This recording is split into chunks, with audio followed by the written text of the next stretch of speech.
하나님 아버지로부터는 은혜와 평강과 축복이 오늘 예배에 나오신 모든 분들 위해 임하시기를 주님의 이름으로 축원드립니다.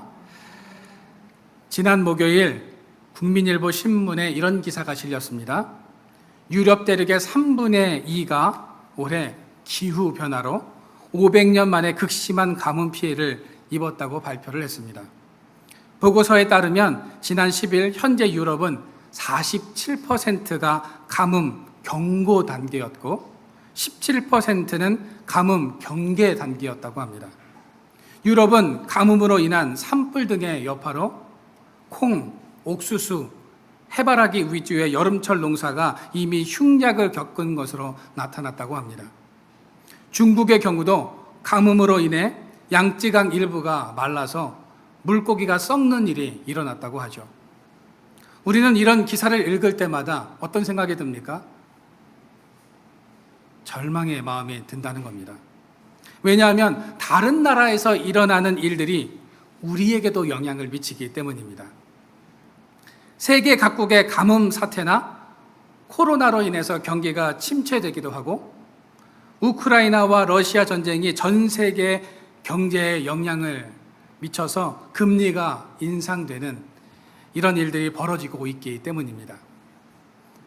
그런데 우리를 더 절망하게 하는 MBC 뉴스 보도가 있었습니다. 올해 통계청에 따르면 작년 우리나라의 합계 출산율은 0.81명까지 떨어졌다고 합니다. 2016년에는 1.17명을 기록한 이후 매년 최저치를 갈아치우면서 지난해 우리나라는 OECD 회원국 중 합계 출산율이 1명 이하인 유일한 국가가 되었다는 것입니다. 최저 출산율이 압도적으로 1위라는 거죠. 저출산으로 골머리를 앓고 있는 이탈리아가 1.24명이라고 하는데 우리나라는 더 낮은 출산율을 보이고 있으니 심각한 일이 아닐 수 없다는 것입니다. 우리나라는 초고령화 사회를 지금 눈앞에 두고 있는 상황입니다. 노령 인구는 점점 많아지고 있고 출산율은 압도적으로 줄어들고 있는 상황이라는 겁니다. 특히 올해 2분기까지는 출산율이 0.75명을 기록했다고 합니다. 갈수록 저출산율이 심해지는 배경에는 청년 일자리와 집을 마련하기 어려워지면서 결혼과 출산을 기피하기 때문이라는 것입니다. 이런 사회적인 문제들로 인해서 출산율이 저조하다는 이런 통계를 볼 때마다 결혼 정년기에 있는 우리 청년 세대들은 얼마나 더 절망감을 느낄까 하는 그런 생각을 하게 됩니다. 여러분, 우리 인류가 직면하고 있는 문제들, 그리고 국가나 사회가 해결해야 할 문제들, 그리고 각 개인과 가정의 문제 등 우리가 해결하기 어려운 절망의 상황에 처하게 될 때 들게 되는 생각들이 있죠. 어떤 생각이 듭니까? 이제는 끝났다, 이런 생각들을 하게 됩니다. 불치병에 걸리거나 하고 있는 사업이 실패하거나 직장에서 퇴직해서 앞날이 막막할 때 이런 생각들을 하게 됩니다.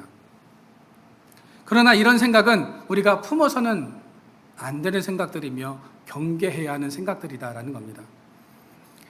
하나님께서 포기하지 않는 한 끝난 인생은 없기 때문입니다. 여러분, 그리스도 안에서는 늘 새로운 희망이 있는 줄로 믿으시기를 바랍니다. 두 번째로 더 이상 소망이 없다입니다. 여러분, 이망생, 헬조선, M4세대라는 말을 들어보셨을 겁니다. 이망생이 뭡니까? 이번 생은 망했다입니다. 우리 청년 세대들이 이런 말을 입에 달고 산다라고 하죠. 헬조선은 뭡니까? 지옥 같은 조선을 말하는 거 아닙니까? 열심히 노력해도 나아질 희망이 없는 한국 사회를 일컫는 말입니다. M4세대는 뭘까요? 생존을 제외한 대부분을 포기한 세대를 말하는 것입니다. M4세대는 연애, 결혼, 출산, 내 집 마련, 인간관계, 꿈, 희망뿐만 아니라 모든 것을 다 포기하고 살아가는 세대를 말하는 것입니다.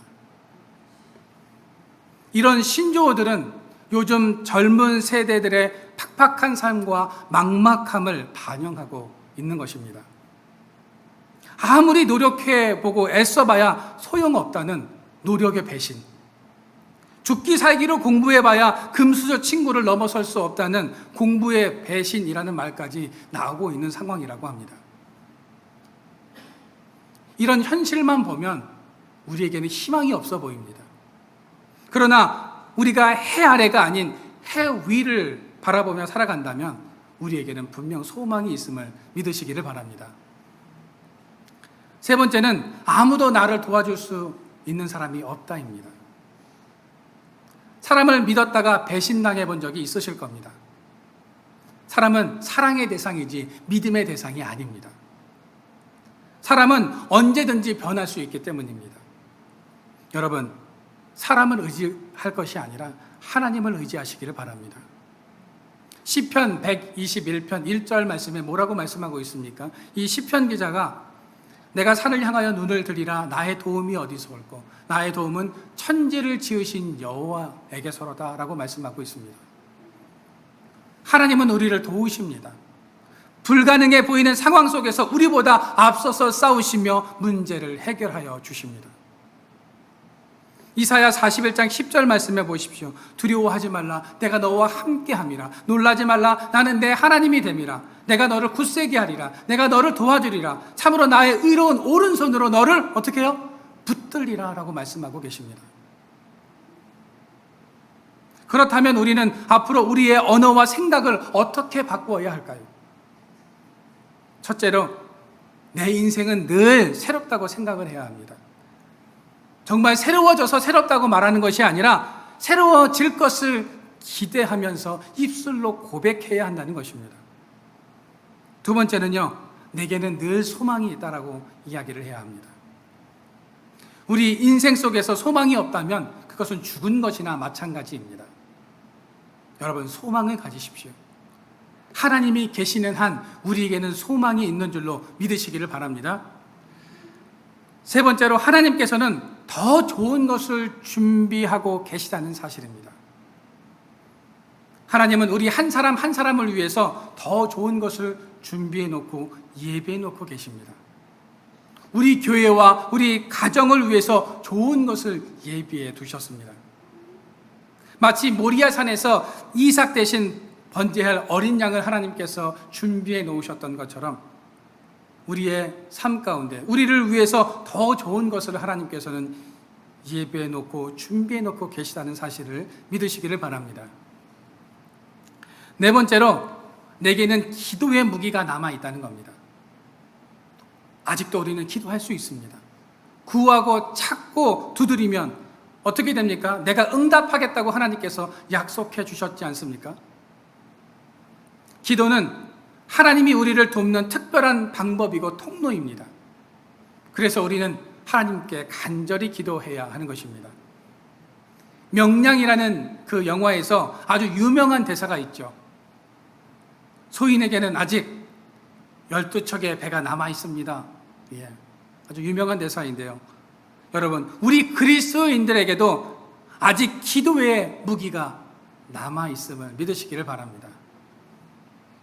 다섯 번째로 하나님은 여전히 나를 사랑하여 주신다는 것입니다. 온 세상이 나를 버려도 예수님께서는 우리를 외면하거나 버려두지 아니하십니다.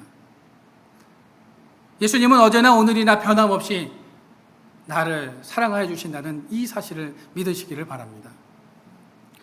그렇습니다. 우리는 늘 새롭고 소망이 있으며 하나님께서 나를 사랑하신다는 이 확신 가운데 살아가야 합니다. 그럴 때 절망 없는 삶을 살아갈 수 있다는 것입니다. 오늘 우리가 읽은 민수기 13장에는 두 부류의 사람이 나옵니다. 한 부류는 10명의 정탐꾼의 이야기를 듣고 절망하는 사람들입니다.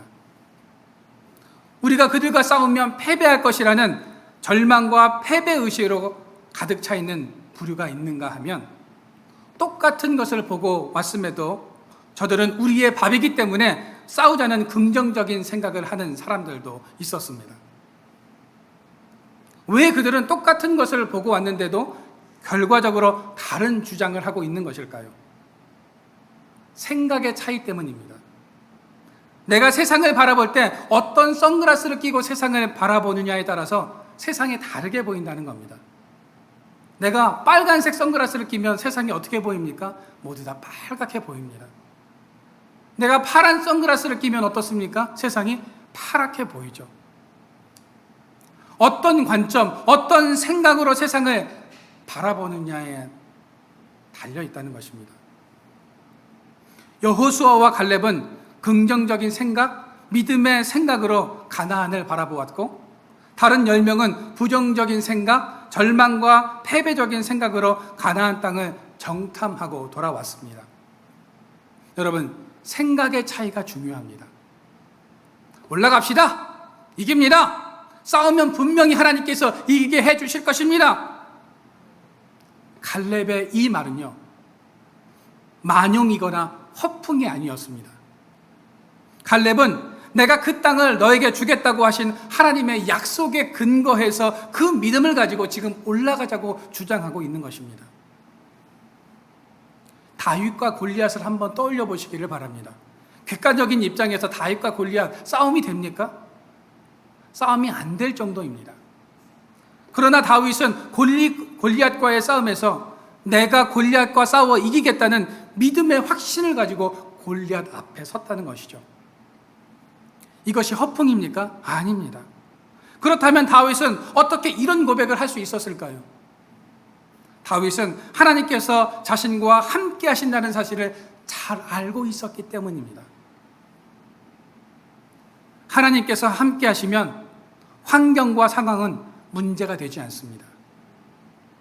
여호수아와 갈렙, 다윗은 하나님께서 자신들과 함께 하신다는 이 사실을 잘 알고 있었기에 그들은 위기를 기회로 바꾸어 놓은 것입니다. 그런데 부정적인 생각을 가진 사람들은 어떻습니까? 그들은 메뚜기 자화상을 가지고 있는 사람들이었습니다. 31절부터 33절까지 말씀해 보면 10명의 정탐꾼들은 싸워봤자 아무런 소용이 없습니다. 그들은 우리보다 강하고 그 땅의 거민들은 신장이 아주 장대하고 거대해서 우리가 싸워봤자 질 것이 뻔합니다라는 이런 말들을 합니다. 여러분, 31절부터 32절을 현대인의 성경으로 제가 한번 이 부분을 읽어드리겠습니다. 그렇지 않습니다. 우리는 그들을 당해낼 수가 없습니다. 그들은 우리보다 훨씬 강합니다 하고 다른 정찰 대원들이 반박하였다. 그리고 그들은 자기들이 탐지한 땅에 대하여 사람들에게 나쁜 소문을 퍼뜨리며 이렇게 말하였다. 그 땅에는 힘센 장사들이 수두룩하고 사람들의 키가 모두 컸으며 하나님이 나와 함께 하시고 내 편이라는 이 믿음의 확신이 없는 사람들은 늘 염려하고 두려워하면서 열등감 속에 살아갑니다. 그래서 자신을 메뚜기로 만들어버립니다. 그러나 갈렙은 어떻습니까? 갈렙은 민수기 14장 9절을 통해서 저들은 우리의 밥이고 하나님께서 우리와 함께 하시기 때문에 승리할 것이라며 장담하면서 백성들을 격려하고 있습니다. 여러분, 이것은 생각의 차이입니다. 여러분들이 오늘 어떤 생각을 갖느냐에 따라서 절망적이고 부정적인 생각의 노예가 될 수도 있고 하나님의 자녀로 살아갈 수도 있습니다. 내가 행복하게 살아갈 수도 있고 불행하게 살아갈 수도 있습니다. 좋은 생각을 심어서 좋은 결과를 맺을 수도 있고 부정적이고 나쁜 생각을 심어서 나쁜 결과를 우리가 얻을 수도 있습니다. 22년 전 7월 교통사고를 당한 한 자매를 우리는 잘 알고 있습니다. 사진을 좀 하나 보여주시겠어요? 누군지 아십니까? 이지선 씨죠. 그녀는 한 방송 프로그램에 나와서 자신의 아픈 과거를 아주 솔직하게 진솔하게 이야기를 했습니다. 그러나 그녀는 지금 너무 행복하고 감사하며 살고 있다고 고백을 했습니다. 이지선 씨는 미국 유학을 가서 석사 박사 학위를 지금 받아서 지금 한동대 사회복지학과 교수로 활동하고 있다고 합니다. 최근에 꽤 괜찮은 해피엔딩이라는 책을 발간하기도 했습니다. 그녀의 이 책에서 인생은 들어갈수록 캄캄해지는 동굴이 아닌 언젠가 환한 빛이 기다리는 터널이라고 말을 하면서 당신에게도 꽤 괜찮은 해피엔딩이 기다리고 있을 테니 같이 힘을 내자는 말을 하고 있습니다. 사고 후 자신은 불행의 조건을 많이 가지고 있었지만 그럼에도 불구하고 자주 행복을 느낀다는 말을 하고 있습니다. 여러분, 이지선 교수는 절망의 순간 속에서 희망을 붙잡은 사람이며 하나님을 붙잡고 승리한 사람입니다. 여러분들도 이지선 교수처럼 절망의 상황 속에서 희망을 붙잡기를 소망합니다. 우리의 삶에도 해피엔딩이 기다리고 있으니 힘내자는 이 긍정의 말을 할 수 있게 되어지기를 소망합니다. 오늘 성경 말씀은 절망하며 낙담하고 있는 사람들에게 세 가지의 질문을 우리에게 던져주고 있습니다. 첫 번째 질문은 나는 지금 무엇을 바라보고 있느냐 하는 것입니다. 사람이 무엇을 보느냐 하는 것은 참으로 중요한 문제입니다. 왜냐하면 사람들은 누구나 자기가 보는 것에 의해서 반응하기 때문입니다. 여러분들은 요즘 가장 많이 보시는 것이 무엇입니까?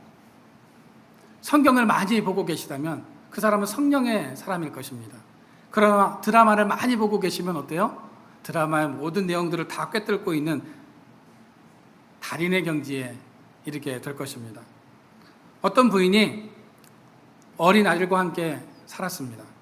그런데 이 집은 남편도 선원이 되어서 바다에 나가서 일을 하다가 그만 배를 타다가 죽고 말았고, 큰 아들도 역시 선원이 되어서 바다에서 풍랑과 싸우다가 죽고 말았습니다.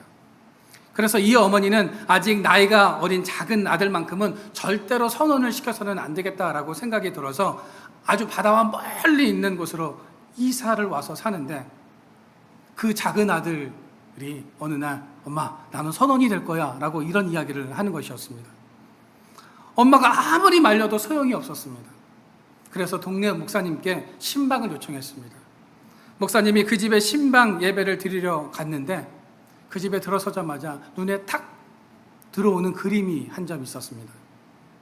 그 목사님께서는 그 부인에게 저 그림을 당장 떼어버리십시오. 저 그림을 치우셔야 합니다.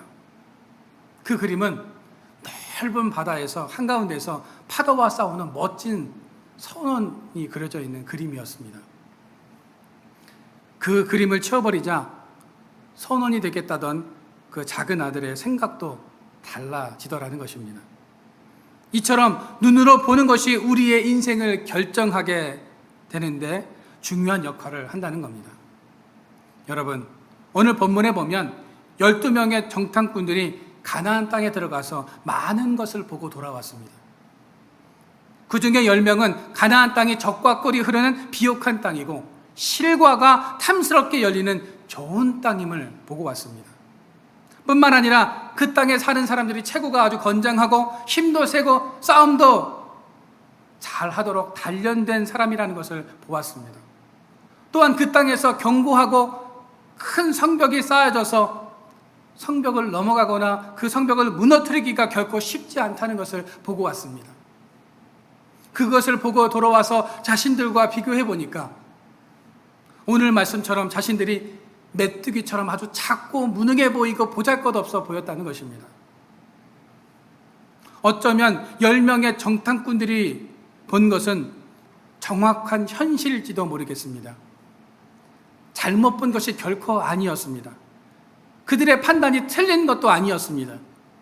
실제로 가나안 땅에 살고 있는 원주민들은 거인족들도 있었고 용맹스러울 뿐만 아니라 전쟁에 대비해서 성벽을 아주 튼튼하게 쌓았고 공격에 방어할 만반의 준비를 다 하고 있었다는 것입니다.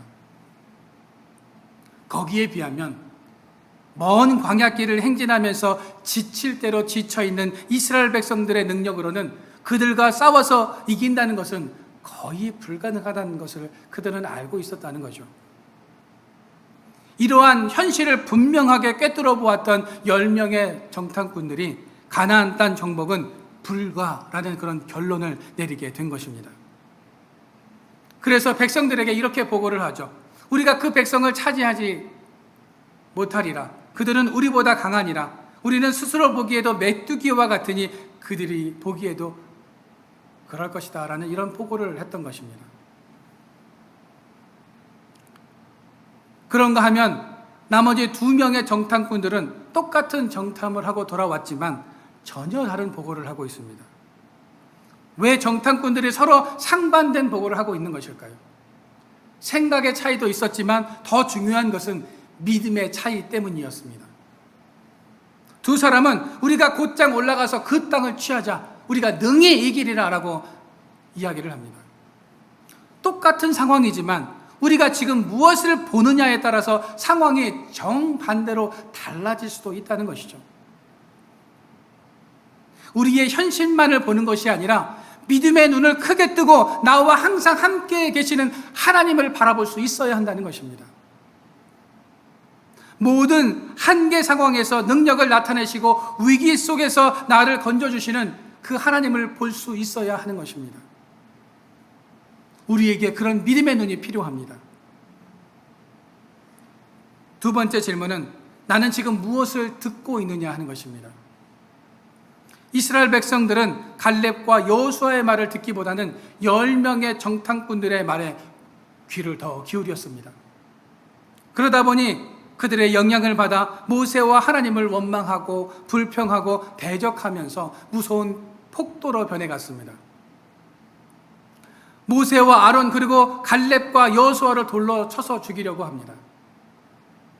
이스라엘 백성들은 깊이 생각해보지도 않고 옳고 그름을 따져보지도 않고 10명의 의견을 무조건 따랐습니다. 이것이 하나님의 뜻인지 아닌지를 분별해보지도 않고 부정적인 견해만 듣고 받아들였다는 겁니다. 하지만 여호수아와 갈렙은 누구의 음성을 들었습니까? 하나님의 음성을 듣고 지금 따르고 있습니다.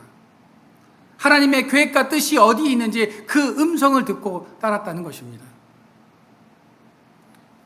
민수기 14장 24절 말씀해 보시면 하나님께서 말씀하시기를 그러나 내 종 갈렙은 그 마음이 그들과 달라서 나를 온전히 따랐은즉 그가 갔던 땅으로 내가 그를 인도하여 드리리니 그의 자손이 그 땅을 차지하리라. 여기서 나를 온전히 따랐다는 것은 하나님의 음성에 귀를 기울이고 순종했다는 뜻입니다. 우리의 귀에는 2 종류의 음성이 들려옵니다. 하나는 우리를 잘못된 길로 유혹하는 사탄의 소리이고 또 하나는 우리를 참된 길로 인도해 주시는 하나님의 음성입니다. 예수님도 마귀에게 이끌려 광야에서 시험을 받으셨지만 하나님의 말씀을 가지고 그 마귀를 물리치셨습니다. 여러분, 우리가 아무 소리나 들어서는 안 됩니다. 마귀는 끊임없이 우리를 유혹하고 우리를 흔들어 놓습니다.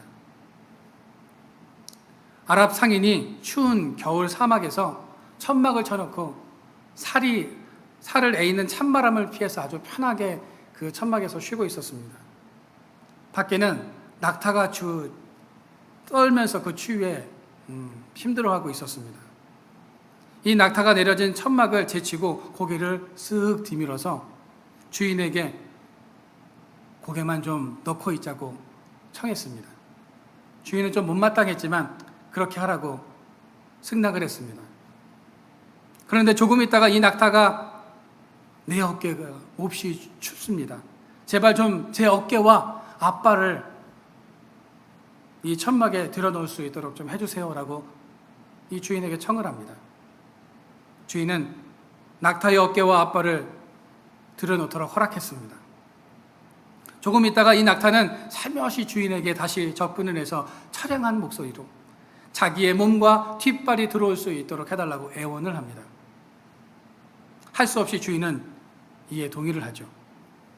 그렇게 좁은 천막 안에 들어온 낙타는 주인에게 이렇게 이야기를 합니다. 주인님, 우리 둘이 여기에 있기에는 이 천막이 너무 좁지 않습니까? 주인님께서 나가주시면 안 될까요? 이 이야기는 우리의 삶에 죄가 발을 들여놓지 못하도록 각성하라는 교훈을 주고 있습니다. 우리가 세상을 살아가면서 아무리 작은 유혹이라도 단호히 안 되라고 물리칠 수 있는 용기가 필요하다는 것을 말해주고 있습니다. 우리가 작은 유혹의 소리에 귀 기울이는 순간 우리는 마귀에게 점령당할 수 있음을 말해주고 있다는 것입니다. 여러분, 우리는 신앙생활을 하면서 하나님의 음성보다는 사람의 말에 귀를 기울일 때가 더 많습니다. 그러다가 실패와 절망과 좌절을 맛보게 됩니다. 오늘 본문은 아니지만 민수기 14장 1절과 2절 말씀에 보시면 우리 같이 한번 읽어볼까요? 시작. 온 회중이 소리를 높여 부르짖으며 백성이 밤새도록 통곡하였더라. 이스라엘 자손이 다 모세와 아론을 원망하며 온 회중이 그들에게 이르되 우리가 애굽 땅에서 죽었거나 이 광야에서 죽었으면 좋았을 것을. 지금 이스라엘 백성들은 하나님의 말씀보다 정탐꾼들의 말을 더 믿고 신뢰하고 있습니다. 차라리 애굽 땅에서 노예로 살다가 죽었거나 광야에서 죽었으면 더 좋을 뻔했다는 이런 망언을 하고 있습니다. 여러분, 이스라엘 백성들은 절망의 상황 때문에 분별력을 상실해 버렸던 것입니다. 그들은 절망의 상황으로 인해서 영적인 귀를 닫아버렸습니다. 하나님의 은혜와 약속을 기억하지 못하고 있는 것입니다. 여러분, 우리는 절망의 상황 속에서 분별력을 가지고 하나님의 약속을 기억해야 합니다. 여호수아와 갈렙의 위대한 점은 바로 백성들의 이 아우성과 통곡 소리 가운데서 하나님의 약속의 말씀을 기억해냈다는 것입니다. 절망의 상황에서 하나님의 뜻이 무엇이며 하나님께서 원하시는 것이 무엇인지를 분별해낼 수 있는 영적인 귀가 열려 있었다는 것입니다. 여러분, 바라기는 하나님의 소리와 세상의 소리를 구별해낼 수 있는 영적인 분별력이 우리 가운데 있어지기를 소망합니다. 절규와 아우성, 통곡 소리 속에서 하나님의 음성을 듣고 그 뜻에 순종할 수 있는 믿음이 우리 가운데 있어지기를 주님의 이름으로 축원드립니다. 세 번째 질문은 나는 지금 어디로 가고 있느냐 하는 것입니다. 10명의 정탐꾼 때문에 이스라엘 백성들이 지금 우왕좌왕하게 되었습니다. 그들은 지금 목적지를 잃어버렸습니다. 이스라엘 백성들이 애굽에서 광야로 나온 목적은 오로지 한 가지입니다. 뭐죠? 약속의 땅 가나안으로 들어가기 위해서 나온 것입니다. 가나안 땅은 하나님이 아브라함과 그 후손들에게 주시기로 약속한 땅이었습니다. 오로지 그 땅에 들어가기 위한 목적을 가지고 여기까지 나왔는데 그 목표를 상실해 버렸다는 겁니다. 그래서 하는 말이 우리가 애굽으로 다시 돌아가자라는 말을 합니다. 결국 이렇게 된 이유가 무엇입니까? 그들이 봐야 할 것을 보지 못하고 들어야 할 것을 듣지 못함으로 인해서 마음에 두려움이 앞섰기 때문입니다. 가나안 정복이 불가능하게 느껴졌습니다. 목적지를 잃어버리고 광야에서 영원히 미아가 될 것을 생각하니까 마음에 두려움과 불안이 밀려왔습니다. 그래서 생각해낸 것이 차라리 다시 애굽으로 돌아가자는 이런 생각을 하게 되었다는 것입니다. 여러분은 인생의 목표가 분명하십니까? 여러분이 가고자 하는 목적지와 방향이 분명히 있느냐 하는 것입니다. 우리 그리스도인들 중에도 보면 지금 자신이 어디로 가고 있는지, 어디를 가야 하는지 모르는 사람들이 있습니다. 우리는 원래 목적지가 아주 분명한 사람들입니다. 찬송가 359장 앞으로 천성을 향해 나아가세. 우리는 천성을 향해서 나아가야 하는 분명한 목표를 가지고 있는 사람들입니다. 약속의 땅을 향해서 나아가야 하는 사람들입니다. 과거에 사로잡혀서 옛날을 회상하거나 옛날로 돌아가려고 해서는 결코 안 되는 사람들입니다. 그렇습니다. 우리 앞에 어떤 장애물이 내 앞을 가로막고 있다고 할지라도 포기하지 말고 우리는 전진해서 앞으로 나아가야 합니다. 하나님이 도와주시고 하나님이 친히 일하실 것을 확신하며 결코 물러서지도 말고 뒤돌아보지도 말고 하나님과 함께 앞으로만 나아가는 성도들이 되시기를 주님의 이름으로 축원드립니다. 여러분, 하나님의 음성을 들을 수 있는 분별력과 지혜로 충만하시기를 바랍니다. 모든 한계 상황에서 능력을 나타내시고 위기에서 나를 건져주시는 그 하나님만을 바라볼 수 있게 되어지기를 소망합니다. 바라기는 나는 무엇을 바라보고 있는가? 나는 어떤 것을 듣고 있는가? 나는 어디로 가고 있는가 하는 신앙인으로서의 인생의 이 세 가지 질문을 통해 여러분들의 인생 속에 절망이 아닌 행복과 희망을 붙잡고 새로운 소망과 승리의 삶을 살아가는 저와 여러분들의 삶이 되어지기를 주님의 이름으로 축원드립니다.